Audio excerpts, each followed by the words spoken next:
প্রধানমন্ত্রী নরেন্দ্র মোদীর ৭১তম জন্মদিন উপলক্ষে হাফলংয়ে বুদ্ধিজীবী সভা। তিমা হাসাও জেলা ভারতীয় জনতা পার্টি বৃহস্পতিবার জেলা লাইব্রেরি অডিটোরিয়ামে এক বুদ্ধিজীবী সভার আয়োজন করে। প্রধান নির্বাহী সদস্য NC hills autonomous council Debolal Gorlosa অনুষ্ঠানে প্রধান অতিথি হিসেবে উপস্থিত ছিলেন। রানু ল্যাংথাসা, চেয়ারপারসন নন্দিতা গডলোসা, এমএলএ অরুণ তেরান, রাজ্য কার্যনির্বাহী সদস্য দন পনান থাউসেন, জেলা বিজেপি সভাপতি ইএম নিপোলাল খোজাই, আহ্বায়ক হামজান ল্যাংথাসা এবং প্রাক্তন জেলা বিজেপি সভাপতি উপস্থিত ছিলেন সম্মানীয় ও বিশেষ অতিথি হিসাবে। किसी का भी मतलब नहीं होता कि हम जाके क्यों सफाई करें, ऐसे होता है। इसलिए स्वच्छ भारत में ऐसे करके इंडिकेशन क्या है, हम लोग जहाँ में भी मीटिंग्स में जाइए, जहाँ में भी जाइए, हम लोग जहाँ में खाता है वहीं फेंक के आता है। हमारा खुद का भी अभी भी इंट्यूशन नहीं है कि हम लोग लेके जाके खुद जाके फेंकेगा। अगर यहाँ में किसी ने ऑर्गेनाइज किया है, आज का बात नहीं बोल रहा है, हम कभी भी कहीं में ऑर्गेनाइज किया है तो हम लोगों ने खाली वो ऑर्गेनाइज जो किया है उनको ही खाली रोकता है कि वो ही क्लीन करेगा। अगर हम लोग ने आज में कुछ पैकेट्स दिया है तो वो ऑर्गेनाइजेशन कोई ऑर्गेनाइज किया, सपोज बीजेवाईएम ने ऑर्गेनाइज किया तो बीजेवाईएम का दायित्व है क्लीन करने का। अगर एससी मोर्चा ने किया है तो सिर्फ एससी मोर्चा का ही दायित्व है क्लीन करने का। ऐसे सोचता है, ऐसे नहीं सोचना है। हम लोग सब भी कार्यकर्ता लोगों ने भी एक एग्जाम्पल सेट करना है कि हम लोग स्वच्छ भारत के हिसाब में जितना भी क्लीनलीनेस हम लोग कर सकता है, हम लोग will start from ourself, with in ourself only. প্রধান নির্বাহী সদস্য এনসি হিলস স্বায়ত্তশাসিত কাউন্সিল দেবলাল গডলোসা তার বক্তব্যে অতীতের ঐতিহ্য সংরক্ষণের উপর গুরুত্ব আরোপ করেন।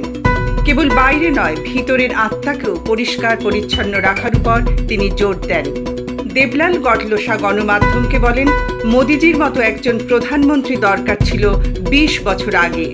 মোদিজির মতো প্রধানমন্ত্রী আগে থাকলে আমাদের দেশ অনেক বেশি অগ্রসর হতে পারত। तो मोदी जी का honourable prime minister Modi ji का जन्मदिन का हम लोग 20 दिन का प्रोग्राम था और वो 20 साल सरकार में बैठा है और गुजरात में चीफ मिनिस्टर 13 ईयर्स और भारत का प्रधानमंत्री होके 7 ईयर्स में जो काम किया है, जो स्कीम अच्छा देश के लिए काम किया है, गरीब फैमिली के लिए, तो ये सब स्कीम डिस्कशन किया है। और डिमा हासाओ भी मोदी जी का समय में जो स्कीम मिला, गरीब लोग हो, लाइट कनेक्शन हो, जल जीवन का मिशन का अभी शुरू हो रहा है, PMGSY का हो, तो ये सब चीज़ को लिखे हम लोग ऑल NGO एपेक्स बॉडी से हम लोग बातचीत किया और हम लोगों का ये प्रोग्राम 7 तारीख तक है, तो इसलिए हम लोग ये कंटिन्यू करेगा। और मोदी जी को हम लोग ऐसा वाला प्राइम मिनिस्टर 20 साल पहले मिलना चाहिए।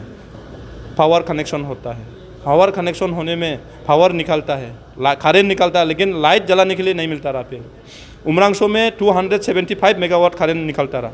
हम लोग का पानी, हम लोग का माटी, उस टाइम में इंदिरा गांधी जी ने आके 1984 में इनॉग्रेशन किया। काउंसिल के लिए भी कुछ भी नहीं दिया और लैंड का कितना लिया वो भी कुछ भी नहीं, हिसाब नहीं है। और दूसरा, डिमा हासाओ का लाइट कनेक्शन व्यवस्था कुछ भी नहीं किया है।